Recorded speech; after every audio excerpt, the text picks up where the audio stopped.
এই শহীদ পরিবার, আত্মবলিদানকারী পরিবার, এরা মমতা ব্যানার্জি, তার পুলিশ, তার এডিএম, তার নেতাদের পাঠিয়েছিলেন 10 লাখের চেক দিয়ে। এই মা, এই বোন, এই ভাই, এরা বলেছে মমতার টাকা নেব না, এনআইএ চাই, বিএসএফ এর পার্মানেন্ট ক্যাম্প জাফরাবাদে চাই। 3 বার ফিরিয়েছে। আমি কৃতজ্ঞ। মমতা দিয়েছিল 10 লাখ, আমি এনজিওর মাধ্যমে 10,01,000 টাকার চেক নিয়ে গেছিলাম। দুটো পরিবার গ্রহণ করে বুঝিয়ে দিয়েছে হিন্দু কারা, আসল হিন্দু কে, আর জালি হিন্দু মমতা ব্যানার্জি। ধুলিয়ানে গিয়ে প্রায় 400 পরিবারের সঙ্গে দেখা করেছেন। 280টি পরিবারকে 1,20,000 টাকার চেক দেওয়া হয়েছে বলেছেন মুখ্যমন্ত্রী মমতা বন্দ্যোপাধ্যায়।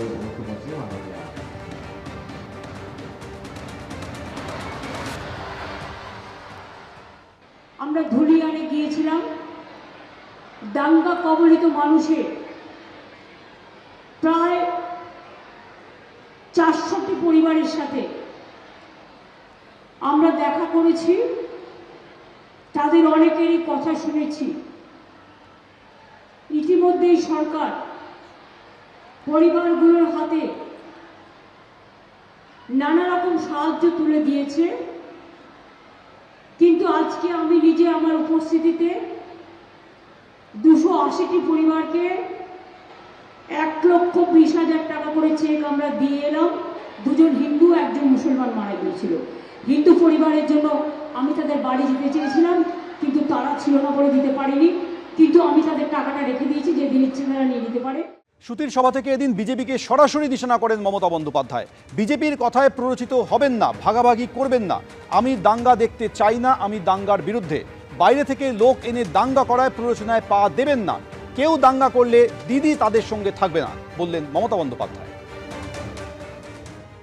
আমি আপনাদের বলবো, প্লিজ দয়া করে বিজেপির কথা শুনে বা আর কোন ধর্মীয় সংগঠনের মৌলবাদীদের কথা শুনে কোনো প্ররোচিত হবেন না, কোনো ভাগাভাগি করবেন না, মানুষে মানুষে ভাগ করবেন না।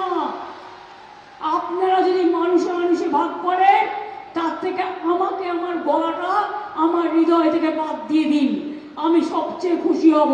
আমি আমার চোখের সামনে কোনো দাঙ্গা দেখতে চাই না। আমি দাঙ্গার বিরুদ্ধে। আপনারা যদি কেউ দাঙ্গা করেন, আপনারা মানুষ দাঙ্গা করে না, দাঙ্গাকারীদের বাইরে থেকে পরিকল্পনা করে নিয়ে আসা হয়, আর তখন আপনারা প্ররোচনায় পা দিয়ে দেন কেউ কেউ। প্লিজ দয়া করে দেবেন না। যদি আপনারা আমায় কথা দিতে পারেন কারো কথায় দাঙ্গা করবেন না, তাহলে দিদি আপনাদের সাথে থাকবে। আর যদি দাঙ্গা করেন, সবাই থাকলেও দিদি কিন্তু থাকবে না। এটা আপনাদের কাছে আমি বলে গেলাম। এটা আমার জীবনের স্বপ্ন। আমি আলো দেখতে চাই, আমি অন্ধকার দেখতে চাই না।